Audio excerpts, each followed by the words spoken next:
എല്ലാ പ്രിയപ്പെട്ട ഉദ്യോഗാർത്ഥികൾക്കും learn to കോൺകറിലേക്ക് സ്വാഗതം. മനുഷ്യ ശരീരം എന്ന ഭാഗത്തു നിന്നുള്ള വളരെ ഇമ്പോർട്ടൻ്റ് ആയിട്ടുള്ള ക്വസ്റ്റ്യൻസ് ആണ് ഇന്നത്തെ വീഡിയോയിൽ ഉൾക്കൊള്ളിച്ചിരിക്കുന്നത്. നമുക്ക് ക്ലാസ്സിലേക്ക് കടക്കാം. ആദ്യത്തെ കൃത്രിമ വൃക്ക രൂപകൽപ്പന ചെയ്ത ഡോക്ടർ ആര്?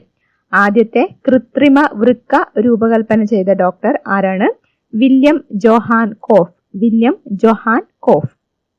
കോശ സിദ്ധാന്തം ആവിഷ്കരിച്ച ശാസ്ത്രജ്ഞർ. കോശ സിദ്ധാന്തം ആവിഷ്കരിച്ച ശാസ്ത്രജ്ഞരാണ് M J Schleiden. M J Schleiden, Theodor Schwann. M J Schleiden, Theodor Schwann എന്നിവരാണ് കോശ സിദ്ധാന്തം ആവിഷ്കരിച്ചത്. എല്ലാ ജീവശരീരവും കോശ നിർമ്മിതമാണ്. എല്ലാ ജീവശരീരവും എന്തുകൊണ്ടാണ് നിർമ്മിച്ചിരിക്കുന്നത്? കോശങ്ങളാൽ നിർമ്മിതമാണ്. ജീവികളുടെ ഘടനാപരവും ജീവധർമ്മപരവുമായ അടിസ്ഥാന ഘടകങ്ങളാണ് കോശങ്ങൾ. ജീവികളുടെ ഘടനാപരവും ജീവധർമ്മപരവുമായ അടിസ്ഥാന ഘടകങ്ങളാണ് കോശങ്ങൾ. ഇതാണ് കോശ സിദ്ധാന്തം പറയുന്നത്. എല്ലാ ജീവശരീരവും കോശനിർമ്മിതമാണ്. ജീവികളുടെ ഘടനാപരവും ജീവധർമ്മപരവുമായ അടിസ്ഥാന ഘടകങ്ങളാണ് കോശങ്ങൾ. ഏകകോശമുള്ള ജീവികൾ ഏകകോശജീവികൾ എന്ന് അറിയപ്പെടുന്നു. ഒറ്റ കോശം മാത്രമുള്ള ജീവികളാണ് ഏകകോശ ജീവികൾ എന്ന് അറിയപ്പെടുന്നത്. ഉദാഹരണം അമീബ, ബാക്ടീരിയ, പാരമീസിയം തുടങ്ങിയവ. ഏകകോശ ജീവികൾക്ക് ഉദാഹരണം ചോദിച്ചു കഴിഞ്ഞാൽ അമീബ, ബാക്ടീരിയ, പാരമീസിയം തുടങ്ങിയവയാണ് ഉദാഹരണങ്ങൾ. ഇനി ശരീരത്തിൽ ഒന്നിലധികം കോശങ്ങളുള്ള ജീവികളെ നമ്മൾ ബഹുകോശ ജീവികൾ എന്ന് വിളിക്കുന്നു. ശരീരത്തിൽ ഒന്നിലധികം കോശങ്ങളുള്ള ജീവികളാണ് ബഹുകോശ ജീവികൾ. ഉദാഹരണങ്ങൾ സസ്യങ്ങൾ, ജന്തുക്കൾ ഇവയൊക്കെ ബഹുകോശ ജീവികളാണ്. മൈക്രോസ്കോപ്പിന്റെ സഹായത്താൽ ആദ്യമായി കോശങ്ങളെ നിരീക്ഷിച്ചതാരാണ്? റോബർട്ട് ഹുക്ക് എന്ന ശാസ്ത്രജ്ഞനാണ്. മൈക്രോസ്കോപ്പിന്റെ സഹായത്താൽ ആദ്യമായി കോശങ്ങളെ നിരീക്ഷിച്ചത് റോബർട്ട് ഹുക്ക് എന്ന ശാസ്ത്രജ്ഞനാണ്. കോർക്കിലെ കോശങ്ങളെയാണ് അദ്ദേഹം ആദ്യമായി നിരീക്ഷിച്ചത്. അപ്പോൾ കണ്ട ചെറിയ അറകളെ അദ്ദേഹം സെൽ എന്ന് വിശേഷിപ്പിച്ചു. മൈക്രോസ്കോപ്പിന്റെ സഹായത്തോടെ ആദ്യമായിട്ട് കോശങ്ങളെ നിരീക്ഷിച്ചത് റോബർട്ട് ഹുക്ക് എന്ന് പറയുന്ന ശാസ്ത്രജ്ഞനാണ്.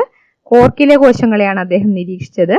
അപ്പോൾ കണ്ട ചെറിയ അറകളെ അദ്ദേഹം സെൽ എന്നാണ് വിശേഷിപ്പിച്ചത്. സെൽ എന്ന വാക്കിന്റെ അർത്ഥം എന്താണ്? ചെറിയ മുറി എന്നാണ് സെൽ എന്ന വാക്കിന്റെ അർത്ഥം. ചെറിയ മുറി. കോശകേന്ദ്രമായ ന്യൂക്ലിയസ് കണ്ടെത്തിയത് റോബർട്ട് ബ്രൗൺ എന്ന ശാസ്ത്രജ്ഞനാണ്. കോശകേന്ദ്രം കണ്ടുപിടിച്ചതാര് അല്ലെങ്കിൽ ന്യൂക്ലിയസ് കണ്ടുപിടിച്ചതാര് എന്ന് ചോദിച്ചു കഴിഞ്ഞാൽ അത് റോബർട്ട് ബ്രൗൺ എന്ന ശാസ്ത്രജ്ഞനാണ്. ഓക്കെ, അടുത്തത് ത്വക്ക്, മോണ, പല്ല്, രക്തകോശങ്ങൾ എന്നിവയുടെ ആരോഗ്യത്തിൽ വലിയ പങ്കുള്ള വിറ്റാമിൻ ഏത്? ത്വക്ക്, മോണ, പല്ല്, രക്തകോശങ്ങൾ എന്നിവയുടെ ആരോഗ്യത്തിൽ വലിയ പങ്കുള്ള വിറ്റാമിൻ ഏതാണ്? Vitamin C. വിറ്റാമിൻ സി ആണ് ആൻസർ. ശരീരത്തിൽ കാൽസ്യം സംരക്ഷിക്കുന്നത് എവിടെ? ശരീരത്തിൽ കാൽസ്യം സംരക്ഷിക്കുന്നത് എവിടെയാണ്? അസ്ഥികളിലാണ് കാൽസ്യം സംരക്ഷിക്കുന്നത്. ശ്വാസകോശാർബുദത്തിന് എതിരെയുള്ള ലോകത്തിലെ ആദ്യത്തെ വാക്സിൻ വികസിപ്പിച്ചത് ഏത് രാജ്യത്താണ്? ശ്വാസകോശാർബുദത്തിന് എതിരെയുള്ള ലോകത്തിലെ ആദ്യത്തെ വാക്സിൻ വികസിപ്പിച്ചത് ഏത് രാജ്യത്താണ്? ബ്രിട്ടനിലാണ്. ബ്രിട്ടനിലാണ് ശ്വാസകോശാർബുദത്തിനെതിരെയുള്ള ലോകത്തിലെ ആദ്യത്തെ വാക്സിൻ വികസിപ്പിച്ചത്. കണ്ണുകൾ, വൃക്കകൾ എന്നിവയെ സ്ഥാനത്ത് ഉറപ്പിച്ചു നിർത്തുന്ന യോജക കല ഏത്? കണ്ണുകൾ, വൃക്കകൾ എന്നിവയെ സ്ഥാനത്ത് ഉറപ്പിച്ചു നിർത്തുന്ന യോജക കല ഏതാണ്? നാരുകല. നാരുകലയാണ് കണ്ണുകൾ, വൃക്കകൾ എന്നിവയെ സ്ഥാനത്ത് ഉറപ്പിച്ചു നിർത്തുന്ന യോജക കല. ഒന്നുകൂടി നോക്കാം. ആദ്യത്തെ കൃത്രിമ വൃക്ക രൂപകൽപ്പന ചെയ്ത ഡോക്ടർ വില്യം ജോഹാൻ കോഫ്. കോശ സിദ്ധാന്തം ആവിഷ്കരിച്ച ശാസ്ത്രജ്ഞർ M J Schleiden, Theodor Schwann. എല്ലാ ജീവശരീരവും കോശനിർമ്മിതമാണ്. ജീവികളുടെ ഘടനാപരവും ജീവധർമ്മപരവുമായ അടിസ്ഥാന ഘടകങ്ങളാണ് കോശങ്ങൾ. ഏകകോശമുള്ള ജീവികൾ ഏകകോശ ജീവികൾ എന്നറിയപ്പെടുന്നു. Example amoeba, bacteria, paramecium. ശരീരത്തിൽ ഒന്നിലധികം കോശങ്ങളുള്ള ജീവികളാണ് ബഹുകോശ ജീവികൾ. സസ്യങ്ങളും ജന്തുക്കളും എല്ലാം ബഹുകോശ ജീവികളാണ്. മൈക്രോസ്കോപ്പിന്റെ സഹായത്താൽ ആദ്യമായി കോശങ്ങളെ നിരീക്ഷിച്ചത് റോബർട്ട് ഹുക്ക് എന്ന ശാസ്ത്രജ്ഞനാണ്. കോർക്കിലെ കോശങ്ങളെയാണ് അദ്ദേഹം ആദ്യമായി നിരീക്ഷിച്ചത്. അപ്പോൾ കണ്ട ചെറിയ അറകളെ അദ്ദേഹം സെൽ എന്ന് വിശേഷിപ്പിച്ചു. സെൽ എന്ന വാക്കിന്റെ അർത്ഥം ചെറിയ മുറി എന്നാണ്. കോശകേന്ദ്രമായ ന്യൂക്ലിയസ് കണ്ടെത്തിയത് റോബർട്ട് ബ്രൗൺ എന്ന ശാസ്ത്രജ്ഞനാണ്. ത്വക്ക്, മോണ, പല്ല്, രക്തകോശങ്ങൾ എന്നിവയുടെ ആരോഗ്യത്തിൽ വലിയ പങ്കുള്ള വിറ്റാമിനാണ് വിറ്റാമിൻ സി. ശരീരത്തിൽ കാൽസ്യം സംരക്ഷിക്കുന്നത് എവിടെയാണ്? അസ്ഥികളിലാണ് കാൽസ്യം സംരക്ഷിക്കപ്പെടുന്നത്. എതിരെയുള്ള ലോകത്തിലെ ആദ്യത്തെ വാക്സിൻ വികസിപ്പിച്ചത് ഏത് രാജ്യത്താണ്? ബ്രിട്ടൻ. കണ്ണുകൾ, വൃക്കകൾ എന്നിവയെ സ്ഥാനത്ത് ഉറപ്പിച്ചു നിർത്തുന്ന യോജക കല നാരുകല. ുമായി ബന്ധപ്പെട്ടതാണ് ഐലറ്റ്സ് ഓഫ് ലാംഗർഹാൻസ്. ഏത് ഗ്രന്ഥിയുമായി ബന്ധപ്പെട്ടതാണ് islets of Langerhans? Pancreas. Pancreas ഗ്രന്ഥിയുമായിട്ട് ബന്ധപ്പെട്ടതാണ് ഐലറ്റ്സ് ഓഫ് ലാംഗർഹാൻസ്. മനുഷ്യരിൽ ദഹന വ്യവസ്ഥയിലെ അവയവം അല്ലാത്തത് ഏത്? മനുഷ്യരിൽ ദഹന വ്യവസ്ഥയിലെ അവയവം അല്ലാത്തത് ഏതാണ്? വൃക്ക. വൃക്കകള് ദഹന വ്യവസ്ഥയുടെ ഭാഗമായിട്ടുള്ള അവയവം അല്ല. ശരീരത്തിലെ അരിപ്പ എന്നറിയപ്പെടുന്ന അവയവമാണ് വൃക്ക.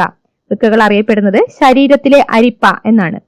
യൂറിയ, ലവണങ്ങൾ, വിറ്റാമിനുകൾ, ശരീരത്തിന് ദോഷകരമായ മറ്റു പദാർത്ഥങ്ങൾ എന്നിവയെല്ലാം രക്തത്തിൽ നിന്ന് അരിച്ചുമാറ്റി ശരീരത്തിന്റെ ആന്തര സമസ്ഥിതി പാലിക്കുന്നതിൽ പ്രധാന പങ്ക് വഹിക്കുന്ന അവയവങ്ങളാണ് വൃക്കകൾ. യൂറിയ, ലവണങ്ങൾ, വിറ്റാമിനുകൾ, ശരീരത്തിന് ദോഷകരമായ മറ്റു പദാർത്ഥങ്ങൾ എന്നിവയെല്ലാം രക്തത്തിൽ നിന്ന് അരിച്ചുമാറ്റി ശരീരത്തിന്റെ ആന്തര സമസ്ഥിതി പാലിക്കുന്നതിൽ പ്രധാന പങ്ക് വഹിക്കുന്ന അവയവങ്ങളാണ് വൃക്കകൾ. മനുഷ്യനിൽ എത്ര വൃക്കകളാണുള്ളത്? ഒരു ജോഡി വൃക്കകളാണ് മനുഷ്യനിൽ കാണപ്പെടുന്നത്. ഉദരാശയത്തിന്റെ പിൻഭാഗത്തുള്ള മാംസപേശികളോട് ചേർന്ന് നട്ടെല്ലിന്റെ ഇരുവശത്തുമായി ഇവ കാണപ്പെടുന്നു. വൃക്കകൾ എവിടെയാണ് കാണപ്പെടുന്നത്? ഉദരാശയത്തിന്റെ പിൻഭാഗത്തുള്ള മാംസപേശികളോട് ചേർന്ന് നട്ടെല്ലിന്റെ ഇരുവശത്തുമായിട്ടാണ് വൃക്കകൾ കാണപ്പെടുന്നത്. ഏകദേശം 11 സെന്റിമീറ്റർ നീളവും 5 സെന്റിമീറ്റർ വീതിയും 3 സെന്റിമീറ്റർ കനവുമാണ് വൃക്കകൾക്ക് ഉള്ളത്. 11 സെന്റിമീറ്റർ നീളം, 5 സെന്റിമീറ്റർ വീതി, അതുപോലെ 3 സെന്റിമീറ്റർ കനം. ഇതാണ് വൃക്കകൾക്ക് ഉള്ളത്. ഓരോ വൃക്കയുടെയും ഉൾവശത്തുള്ള നെഫ്രോണുകൾ എന്ന സൂക്ഷ്മ അരിപ്പകളാണ് വൃക്കകളുടെ ഘടനാപരവും ജീവധർമ്മപരവുമായ അടിസ്ഥാന ഘടകങ്ങൾ. ഓരോ വൃക്കയുടെയും ഉൾവശത്ത് നെഫ്രോൺ എന്ന് പറയുന്ന അതിസൂക്ഷ്മമായിട്ടുള്ള അരിപ്പകളുണ്ട്. നെഫ്രോൺ. ഇവയാണ് വൃക്കകളുടെ ഘടനാപരവും ജീവധർമ്മപരവുമായ അടിസ്ഥാന ഘടകങ്ങൾ. അരിക്കൽ പ്രക്രിയയാണ് വൃക്കകൾ ചെയ്യുന്നത് എന്ന് പറഞ്ഞു. അതിന് സഹായിക്കുന്ന വൃക്കയിലുള്ള ഘടകങ്ങളാണ് നെഫ്രോൺ എന്ന് പറയുന്നത്. അതുപോലെ നെഫ്രോളജി എന്താണ്? നെഫ്രോളജി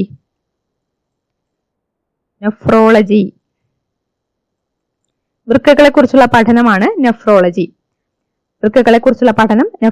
വൃക്കയുടെ ഘടനാപരവും ജീവധർമ്മപരവുമായ അടിസ്ഥാന ഘടകങ്ങളാണ് നെഫ്രോണുകൾ.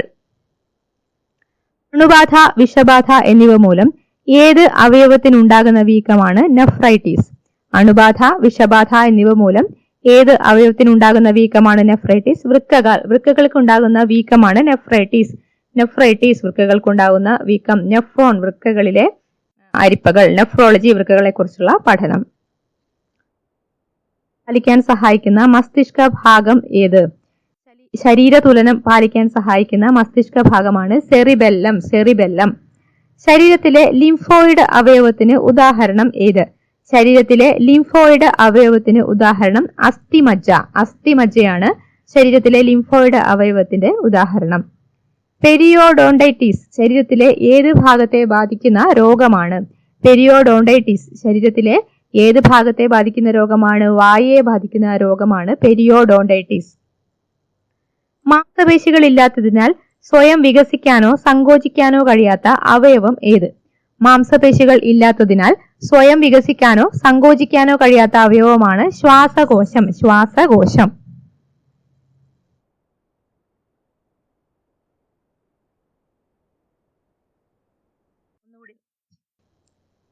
ഒന്നുകൂടി നോക്കാം. ഏത് ഗ്രന്ഥിയുമായി ബന്ധപ്പെട്ടതാണ് ഐലറ്റ്സ് ഓഫ് ലാംഗർഹാൻസ്? പാൻക്രിയാസ്. മനുഷ്യരിൽ ദഹന വ്യവസ്ഥയിലെ അവയവമല്ലാത്തത് വൃക്ക. ശരീരത്തിലെ അരിപ്പ എന്നറിയപ്പെടുന്ന അവയവമാണ് വൃക്ക. യൂറിയ, ലവണങ്ങൾ, വിറ്റാമിനുകൾ, ശരീരത്തിന് ദോഷകരമായ മറ്റു പദാർത്ഥങ്ങൾ എന്നിവയെല്ലാം രക്തത്തിൽ നിന്ന് അരിച്ചുമാറ്റി ശരീരത്തിന്റെ ആന്തര സമസ്ഥിതി പാലിക്കുന്നതിൽ പ്രധാന പങ്ക് വഹിക്കുന്ന അവയവങ്ങളാണ് വൃക്കകൾ. മനുഷ്യരിൽ ഒരു ജോഡി വൃക്കകളുണ്ട്. ഉദരാശയത്തിന്റെ പിൻഭാഗത്തുള്ള മാംസപേശികളോട് ചേർന്ന് നട്ടെല്ലിന്റെ ഇരുവശത്തുമായി ഇവ കാണപ്പെടുന്നു. ഏകദേശം 11 സെന്റിമീറ്റർ നീളം, 5 സെന്റിമീറ്റർ വീതി, 3 സെന്റിമീറ്റർ കനം എന്നിവയാണ് വൃക്കകൾക്കുള്ളത്. ഓരോ വൃക്കയുടെയും ഉൾവശത്തുള്ള നെഫ്രോണുകൾ എന്ന സൂക്ഷ്മ അരിപ്പകളാണ് വൃക്കകളുടെ ഘടനാപരവും ജീവധർമ്മപരവുമായ അടിസ്ഥാന ഘടകങ്ങൾ. വൃക്കയെക്കുറിച്ചുള്ള പഠനം നെഫ്രോളജി. അണുബാധ, വിഷബാധ എന്നിവ മൂലം ഏത് അവയവത്തിനുണ്ടാകുന്ന വീക്കമാണ് നെഫ്രൈറ്റിസ്? വൃക്ക. ശരീരതുലനം പാലിക്കാൻ സഹായിക്കുന്ന മസ്തിഷ്ക ഭാഗം ഏതാണ്? സെറിബെല്ലം. ശരീരത്തിലെ ലിംഫോയിഡ് അവയവത്തിന് ഉദാഹരണം അസ്ഥിമജ്ജ. പെരിയോഡോണ്ടൈറ്റിസ് ശരീരത്തിലെ ഏത് ഭാഗത്തെ ബാധിക്കുന്ന രോഗമാണ്? വായ. മാംസപേശികൾ ഇല്ലാത്തതിനാൽ സ്വയം വികസിക്കാനോ സങ്കോചിക്കാനോ കഴിയാത്ത അവയവം ശ്വാസകോശം.